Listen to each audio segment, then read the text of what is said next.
तो इसमें क्या होगा देखो, एक्टिवेशन एनर्जी कि कितनी अमाउंट ऑफ एनर्जी और रिक्वायर्ड है, और threshold energy means total energy. क्योंकि कोई भी मॉलिक्यूल के पास अगर थ्रेशोल्ड एनर्जी होगी तभी वो प्रोडक्ट बना सकता है। ऐसे तो कई मॉलिक्यूल आपस में टकराते रहेंगे, ए और बी, हाइड्रोजन और ऑक्सीजन कई बार टकरा जाएंगे, तो वाटर थोड़ी बन जाएगा ये। तो उसके लिए क्या है, एक फिक्स एनर्जी रखी गई है, उसे कहते हैं थ्रेशोल्ड एनर्जी। इन दोनों को कोलाइड करने के लिए थ्रेशोल्ड एनर्जी सपोज करो 100 जूल है, कि 100 जूल होगा तभी ये आपस में टकराएंगे तो वाटर बनेगा। लेकिन अगर सपोज करो इसके पास 60 जूल एनर्जी है, तो अब इसको और कितनी एनर्जी चाहिए जिससे ये रिएक्शन में पार्टिसिपेट करे और प्रोडक्ट बनाए। तो इसको कितनी अमाउंट ऑफ एनर्जी और चाहिए, तो 100 माइनस 60 यानी कि 40 जूल एनर्जी इसको और चाहिए।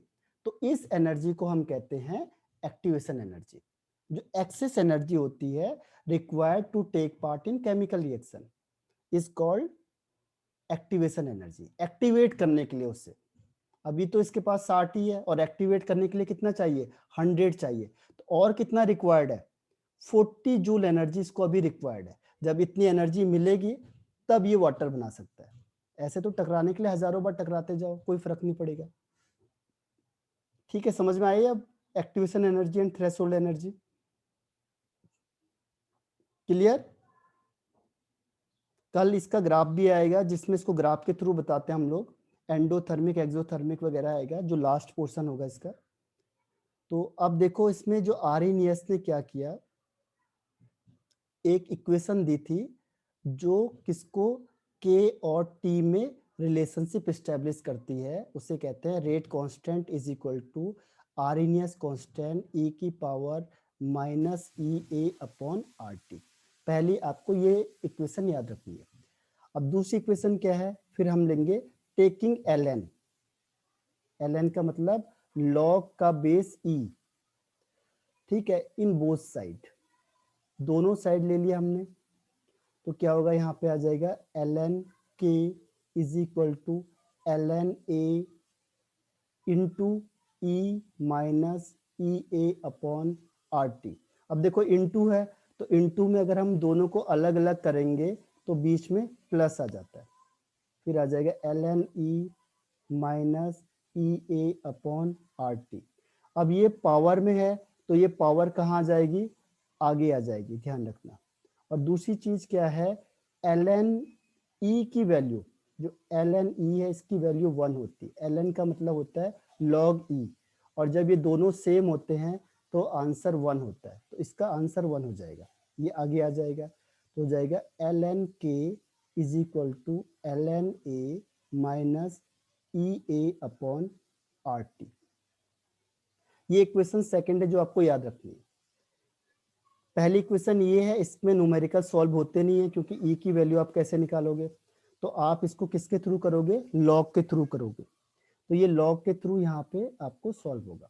अब एल एन को चेंज कर दो लॉग में, तो आपको पता है L N is equal to 2.303 log होता है, तो इसको यहाँ रख दो, तो हो जाएगा log 2.303 log K is equal to 2.303 log A minus E A upon R T. अब मैंने क्या किया, 2.303 से डिवाइड कर दो तीनों साइड को, तो ये कट जाएगा, कैंसिल आउट हो जाएगा, आ जाएगा लॉग के, ये भी कैंसिल आउट हो जाएगा, ये हो जाएगा log A minus E A upon 2.303 R T. तो ये इक्वेशन है जो आपको याद रखनी है। इसको भी भूल जाओ, इसमें उतना नहीं है क्योंकि एल एन हम निकाल नहीं सकते, लॉग निकालेंगे हम लोग। तो ये वाली इक्वेशन है जो आपको याद रखनी है आर्हेनियस की। एक और इक्वेशन है बस, और जितने भी आर्हेनियस के क्वेश्चन होंगे वो इन्हीं से सॉल्व होंगे बस, इसके अलावा कुछ है नहीं हमारे पास। ये लगता नहीं है क्योंकि ई आप निकाल नहीं सकते ई की वैल्यू को, ठीक है, तो इसको छोड़ दो आप लोग। ये इक्वेशन है और एक और इक्वेशन है बस। तो बताओ इसमें कोई प्रॉब्लम आई किसी को? Log A is equal to log K is equal to log A minus E A upon 2.303 R T. Clear है? बताओ यस नो।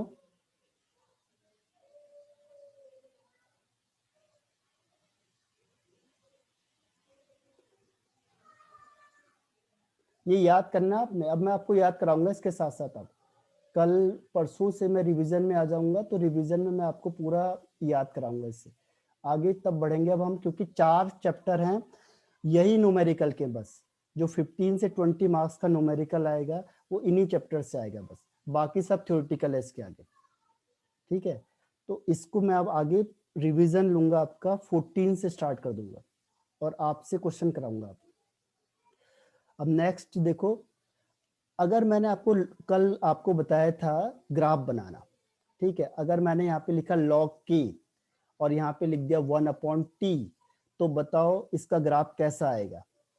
और इक्वेशन मैंने अभी लिखी है, देखो log k is equal to log a minus EA upon 2.303 RT। अब पहली चीज क्या है, आपको ये बताना है कि log k और 1/t डायरेक्टली प्रोपोर्शनल है या इनवर्सली प्रोपोर्शनल है। जरा मुझे रिप्लाई करके बताना, डायरेक्टली या इनवर्सली।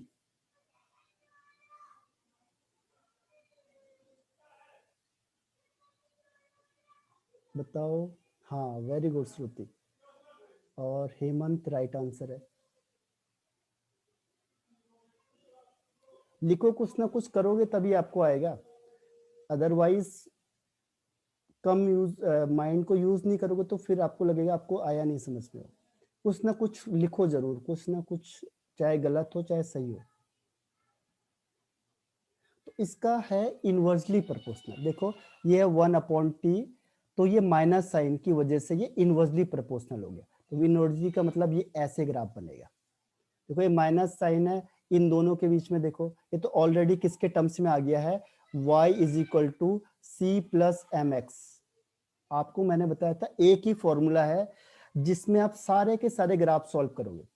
और अगर ये भी आपको याद नहीं होता है तो मैं क्या कर सकता हूँ, अब इसमें देखो इंटरसेप्ट क्या है, log a, तो यहां से यहां तक की जो वैल्यू है आपकी, ये आपकी आएगी log a, यानी इंटरसेप्ट हो गया है log a। और स्लोप क्या है, स्लोप देखो इसको छोड़ के बाकी ये सारा स्लोप आ जाएगा, तो स्लोप क्या आएगा आपके पास, minus E A upon 2.303 R. T को छोड़ देना आप, क्योंकि टी यहाँ आ चुका है ये, तो ये टी को छोड़ के जो बचेगा ये आता है आपके पास ग्राफ में।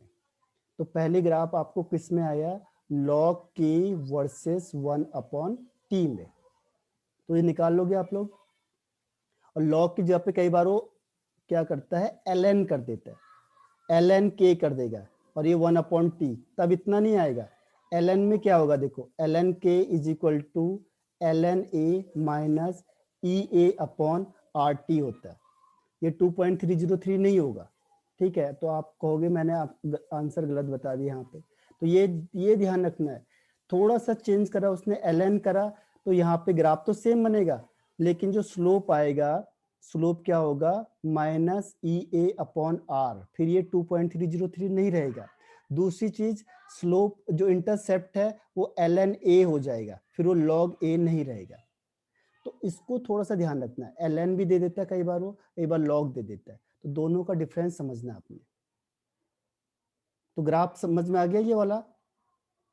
केवल देखो कितनी बार लिखो इसे, log k is equal to log a minus E A upon 2.303 R T, बस। अब एक और फॉर्मूला इसका, बस उसको मैं आपको ड्राइव करके बता देता हूँ, और इसके न्यूमेरिकल क्वेश्चन ही आते हैं, तो वो आपको इन्हीं 2 फॉर्मूले से हो जाएंगे बस, बाकी और कोई फॉर्मूला नहीं है हमारे पास। देखो इसके लिए क्या है, वो तब लगता है आर्हेनियस इक्वेशन जब डिफरेंट टेम्परेचर होता है, टेम्परेचर डिफरेंट होगा। तो पहले सपोज मैंने कहा T1 है, तो क्या होगा, log, ये ln में कर दो पहले, ln K1 is equal to ln A minus E A upon R T1, temperature 1 हो गया पहले केस में, तो इसे कहेंगे इक्वेशन फर्स्ट। अब मैंने टेम्परेचर बढ़ा दिया या कम कर दिया, T2 कर दिया, तो क्या होगा, रेट कांस्टेंट भी चेंज हो जाएगा क्योंकि rate constant is directly proportional to rate constant. ln है a, क्योंकि कांस्टेंट है तो सेम रहेगा। एक्टिवेशन एनर्जी भी कांस्टेंट है, ये भी सेम रहेगी। r कांस्टेंट है, ये भी सेम रहेगा। टेम्परेचर चेंज हो जाएगा। ये इक्वेशन सेकंड हो गई। अब मैं कहूँगा इक्वेशन 2 माइनस इक्वेशन 1। अब इन दोनों को माइनस कर दो। ln2 minus ln k2 minus ln k1 is equal to, अब ये दोनों कैंसिल आउट हो जाएंगे। देखो ln a क्योंकि एक माइनस साइन होगा तो एक दूसरे को कैंसिल आउट कर देंगे। यहाँ देखो पहले इससे लिखेंगे, सॉरी 2 है ना, 2 में इसको लिखेंगे minus E A upon R T two, minus फिर ये माइनस दोबारा आ जाएगा minus E A upon R T one. अब माइनस माइनस का क्या हो गया प्लस। अब इसको देखो L N K two minus L N K one, इसको हम लिख सकते हैं K two upon K one, short form में ले आए हम इससे। इसके रूल बताया था मैंने आपको एल एन का। इसमें देखो ये माइनस माइनस प्लस हो जाएगा तो हो जाएगा E A upon R T one minus E A upon R T two. ये देखो ये माइनस है, ये पीछे लिख लिया हमने, ये माइनस यहाँ चला गया और ये माइनस इंटू माइनस का प्लस हो गया तो ये प्लस हमने ये लिख दिया। अब इसमें कॉमन क्या है, अब एल एन को लॉग में चेंज कर दो तो क्या हो जाएगा 2.303 log K two upon K one is equal to, इसमें कॉमन क्या आया है E A upon R, common आ गया। आगे क्या बच गया 1 upon T one minus 1 upon T two. अब ये यहाँ से यहाँ मल्टीप्लाई हो जाएगा। तो फाइनल इक्वेशन जो आपको याद रखनी है वो है log K two upon K one is equal to E A upon 2.303 R 1 upon T one minus 1 upon T two. बस केवल 3 फॉर्मूले आपको याद रखने। ये तब होगा जब आपको डिफरेंट टेम्परेचर दिया होगा तो ये वाला फॉर्मूला यूज करना है, जब सिंगल वाला होगा तो ये वाला फॉर्मूला यूज करना है, और वो वाला तो रेयरली आता है क्योंकि उसको हम सॉल्व वैसे भी नहीं कर पाएंगे। तो मेन आपको 2 फॉर्मूले याद करने हैं। तो बताओ ये इसमें डाउट है, दोबारा रिपीट करूं इसे। अब मैं आपको याद कराऊंगा सारी चीजें रिवीजन में। ये चारों चैप्टर आपको पहले मैं पूरा याद कराऊंगा तो इसके बाद में रिवीजन स्टार्ट करूंगा और हर एक चीज आपको याद होनी चाहिए इसमें, फर्स्ट टू फोर्थ चैप्टर। बताओ कोई डाउट पहले इसमें। Log K two upon K one is equal to E A upon 2.303 R, start करेंगे bracket 1 upon T one minus 1 upon T two. जितने भी डिफरेंट टेम्परेचर आएगा, अगर 2 टेम्परेचर आएगा तो यही फॉर्मूला यूज होगा, बाकी मेरे पास है ही नहीं फॉर्मूला। एक सिंगल टेम्परेचर आएगा हमारे पास एक्टिवेशन एनर्जी के लिए तो हमें ये वाला फॉर्मूला यूज करना है, बस आर ही नहीं इसका। और यही न्यूमेरिकल पोर्शन है आपके पास। तो आपको मेन क्या क्या याद रखना है, देखो पहला k is equal to A E की power minus E A upon R T, इसी से हमने फॉर्मूला निकाला था। दूसरा log k is equal to log A minus E A upon 2.303 R T, दूसरा फॉर्मूला याद रखना है। तीसरा हमने याद करना है log K two upon K one is equal to E A upon 2.303 R 1 upon T one minus 1 upon T two. बस केवल आर्नियस के ये 3 इक्वेशन याद रखनी है बस। डेरिवेशन आपको बताई गई है ना, तो डेरिवेशन पूछी जाती है, केवल ग्राफ आ जाता है इसके साथ साथ। इसमें ग्राफ पूछ लेगा, इसमें ग्राफ पूछ लेगा, तो ग्राफ तो आप बता ही दोगे, ठीक है, कि किस तरीके से क्या होना चाहिए। यहाँ पे इस जो आपके पास बुक में है वो इसका ग्राफ है जो मैंने अभी बताया आपको, और किसी का भी आप ग्राफ निकाल सकते हो। केवल आपको इक्वेशन आनी चाहिए और दूसरा y is equal to M X plus C से उससे कंपैरिजन करना है बस। आप ये बता दोगे डायरेक्टली है, इनवर्सली है, या कहाँ से जा रहा है। जैसे देखो इसमें था इनवर्सली है तो इधर से चला गया, इसमें इंटरसेप्ट क्या है, स्लोप क्या आएगा, किसके वर्सेस किस में पूछा गया है। जिसको पूछा गया है जो पहले लिखा होगा वो y एक्सेस में है, जो बाद में लिखा होगा वो x एक्सेस में होगा। तो बताओ यहाँ तक कोई प्रॉब्लम किसी को, एनी डाउट। बताओ। आर्हेनियस, आज हमने क्या क्या चीज पढ़ी है देखो। आज हमने पढ़ा आर्हेनियस इक्वेशन, इसमें किसी को डाउट हो तो। दूसरा हमने पढ़ा स्यूडो फर्स्ट ऑर्डर रिएक्शन, जो दिखने में लगता है हायर ऑर्डर का है लेकिन होता फर्स्ट ऑर्डर रिएक्शन है, उसे स्यूडो कहते हैं। स्यूडो मीन्स फॉल्स, दिखने में कुछ और है होता कुछ और है, तो उसके लिए वर्ड होता है फॉल्स या स्यूडो। तो यहाँ पे हम स्यूडो करते हैं यूज। जैसे स्यूडो आपको उसने एमॉर्फस सॉलिड और क्रिस्टलाइन में भी आपने पढ़ा था स्यूडो सॉलिड का। इसके बाद हमने पढ़ा डिफरेंस, मॉलिक्यूलरिटी, और दूसरा क्या था ऑर्डर ऑफ रिएक्शन में डिफरेंस पढ़ लिया हमने। 1 2 3 और 4 क्या था कि फर्स्ट ऑर्डर रिएक्शन पढ़ा था गैस फेज में।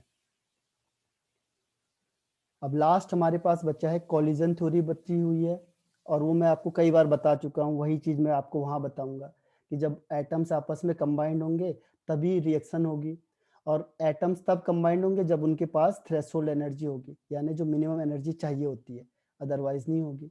तो यही स्टेप कोलिजन थ्योरी के हैं जो स्टार्टिंग में बताना चाहिए था, लेकिन बुक में से लास्ट में बता दिया।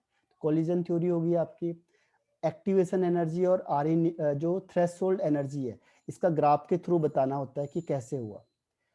तीसरा स्टेप आता है इसमें, एक और बता सकता हूं मैं आपको, इफेक्ट ऑफ कैटलिस्ट। चौथा है रिएक्शन मैकेनिज्म, इसमें एलिमेंट्री स्टेप होता है और कॉम्प्लेक्स स्टेप होता है। एलिमेंट्री मतलब जो वन स्टेप की रिएक्शन होती है, और कॉम्प्लेक्स का मतलब जो नंबर ज्यादा स्टेप की रिएक्शन होती है उसे कहते हैं कॉम्प्लेक्स। तो ठीक है, 1 2 3 स्टेप बचे हैं बस, ये छोटे छोटे से स्टेप हैं, मैकेनिज्म है थोड़ी सी जो मैं आपको एक्सप्लेन करूंगा।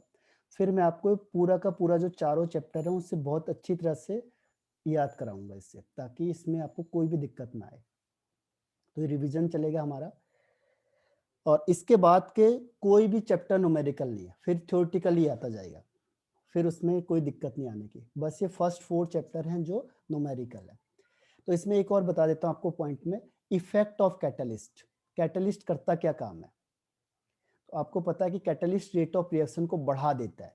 तो यहाँ पे ये थ्योरी क्या मानती है देखो, जैसे ये रिएक्शन है, अभी मैंने आपको कहा कि सपोज करो कोई मॉलिक्यूल है, उसके पास एनर्जी कितनी है, ये उसकी एनर्जी है, और ये प्रोसेस चल रही है, तो उसके पास 10 जूल एनर्जी है, लेकिन उसको कितनी एनर्जी चाहिए, 100 जूल एनर्जी चाहिए।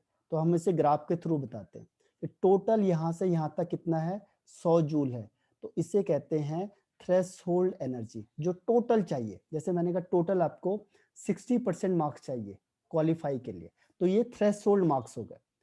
और अभी आपके पास कितना है, 10 जूल एनर्जी आपके पास है, तो और कितनी चाहिए आपको, आपको अभी 90 जूल एनर्जी और चाहिए, तभी तो हीटिंग करते हैं हम लोग। हीटिंग करने से क्या होगा, उसको एनर्जी मिलती है, एनर्जी मिलने के बाद वो क्या होता है, इसमें यहाँ से प्रोडक्ट बना देता है वो रिएक्शन करके। ठीक है, तो ये एक्टिवेशन एनर्जी है। 90 जूल एनर्जी और चाहिए, तब हम उसे क्या करते हैं, हीटिंग करते हैं। हीटिंग करने से क्या होता है, कोई भी चीज बन जाती है। बनती कैसे है, तो कहता है कि इसको ये एक्टिवेशन एनर्जी मिली है, जितनी एनर्जी उसे रिक्वायर्ड थी उतनी मिलेगी, तभी ये प्रोडक्ट बनाएगा, अदरवाइज ये प्रोडक्ट नहीं बना सकता। तो इस एनर्जी को कहते हैं एक्टिवेशन एनर्जी। तो कैटलिस्ट क्या काम करता है, कैटलिस्ट ने देखा कि चलो एक काम करता हूं मैं, हम इसको आसान बना देते हैं।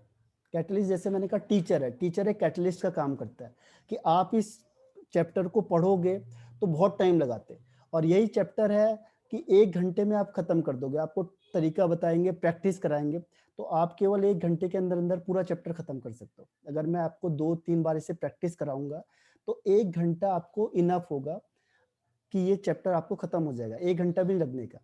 तो ऐसे ही क्या करता है कैटलिस्ट, यहाँ पे ये एक्टिवेशन एनर्जी को कम कर देता है। यहाँ पे ये है विदाउट कैटलिस्ट, और ये है जब आपको टेक्निक बता दी, इजी तरीके से बता दिया उसको समझा के, तो ये क्या हुआ, ये एक्टिवेशन एनर्जी को कम कर देता है। 90 चाहिए था और इसने क्या किया, इसने बोला 45 में ही काम हो जाएगा बस। तो क्या हुआ, जल्दी जल्दी रिएक्शन होने लग गई, फास्ट रिएक्शन होने लग गई। तो इसका मेन काम क्या है कि एक्टिवेशन एनर्जी को ये डिक्रीज कर देता है। तो इस तरीके से दिखाते हैं इसे डॉटेड लाइन से। तो जो एक्टिवेशन एनर्जी को कम करता है उसको कौन करता है, कैटलिस्ट। तो इसने एक अलग ही पाथ बना दिया, अलग ही रास्ता बना दिया, शॉर्टकट वे। जैसे आपको यहाँ से यहाँ जाना है, लॉन्ग कट वे है, तो हमने क्या कहा, शॉर्टकट वे बता दिया कि आपका एक शॉर्टकट रास्ता है, यहाँ से जाओ तो जल्दी पहुंच जाओगे। तो ऐसे ही कैटलिस्ट करता है कि वो पाथ को ही चेंज कर देता है, रास्ता ही चेंज कर देता है और आसान बना देता है बिल्कुल। तो जो आपको 90 जूल एनर्जी चाहिए थी वो केवल 45 या 40 जूल में ही हो गई। तो ज्यादा से ज्यादा मॉलिक्यूल पार्टिसिपेट करेंगे और ज्यादा से ज्यादा मॉलिक्यूल रिएक्शन में पार्टिसिपेट करके प्रोडक्ट बनाएंगे, तो इसीलिए स्पीड क्या होती है, बढ़ जाती है। तो ये क्वेश्चन पूछा जाता है कि what is the role of catalyst, catalyst का क्या रोल है, वो रिएक्शन को फास्ट क्यों कर देता है। तो उसका आंसर है वो क्या करता है, डिक्रीज कर देता है एक्टिवेशन एनर्जी को, डिक्रीज द एक्टिवेशन एनर्जी। जो 90 जूल चाहिए था वो 40 में ही काम हो जा रहा है, तो ज्यादा से ज्यादा मॉलिक्यूल पार्टिसिपेट करेंगे, जिसकी वजह से क्या होगा, रेट ऑफ रिएक्शन फास्ट हो जाएगा, क्योंकि ज्यादा से ज्यादा मॉलिक्यूल जाएंगे तो नंबर ऑफ सेकंड ज्यादा रिएक्शन हो रहा है, तो रेट ऑफ रिएक्शन बढ़ जाता है। तो इसीलिए जो कैटलिस्ट होता है वो रेट ऑफ रिएक्शन को इंक्रीज कर देता है, कैटलिस्ट की प्रेजेंस में रेट ऑफ रिएक्शन बढ़ जाती है। और ये किसके केस में था, प्लस के केस में। माइनस के केस में ठीक उल्टा हो जाएगा, माइनस में जैसे ये है आपको 90 जूल चाहिए, वो बढ़ा देगा, माइनस क्या करता है, बढ़ा देगा, वो कर देगा यहाँ से 150। अब 150 जाना बहुत मुश्किल हो जाएगा, तो क्या होगा, रेट ऑफ रिएक्शन डिक्रीज हो जाता है। किस केस में, नेगेटिव के केस में, लेकिन आपकी बुक में नेगेटिव दिया नहीं होता है, पॉजिटिव ही माना जाता है। तो जब भी कैटलिस्ट कहेंगे तो पॉजिटिव होता है, लेकिन अगर कभी नेगेटिव कह दिया, जैसे कॉम्पिटेटिव में देखोगे आप लोग, तो नेगेटिव का मतलब वो एक्टिवेशन एनर्जी को बढ़ा देगा, इंक्रीज कर देगा। ये बढ़ा दिया, 90 चाहिए था 150 कर दिया, तो क्या हुआ, कम मॉलिक्यूल पार्टिसिपेट करेंगे, तो रेट ऑफ रिएक्शन स्लो हो जाएगी। तो यहां तक किसी को कोई डाउट है? अब आपको क्या करना है, सारे नोट्स तैयार रखने। अब इसके ये जो जून है, ये लास्ट तक आपको चारों के चारों चैप्टर बिल्कुल अच्छे होने चाहिए। तो उसके लिए मैं आपको यहाँ प्रैक्टिस कराऊंगा बैठा के, कल खत्म करते हैं इसे, ठीक है। और चारों चैप्टर ऐसे हो जाएं कि आपके टिप्स में आ जाए, फिर आपको कोई भी क्वेश्चन कहीं से भी पूछोगे तो आप तुरंत बताओगे इसका आंसर को फास्ट, ठीक है। तो प्रैक्टिस से होगा, जो आपको आगे बताता हूँ मैं, ठीक है। तो आज का सेशन हम यहीं खत्म करते हैं, कल मैं आपको टाइम बताता हूँ, कल ज्वाइन हो जाओ। और इसके बाद आप चाहते हो कि आप अच्छी कमांड करना, तो कंटिन्यू में रहो और उसमें क्या करेंगे, हम प्रैक्टिस करेंगे आगे। Bye bye.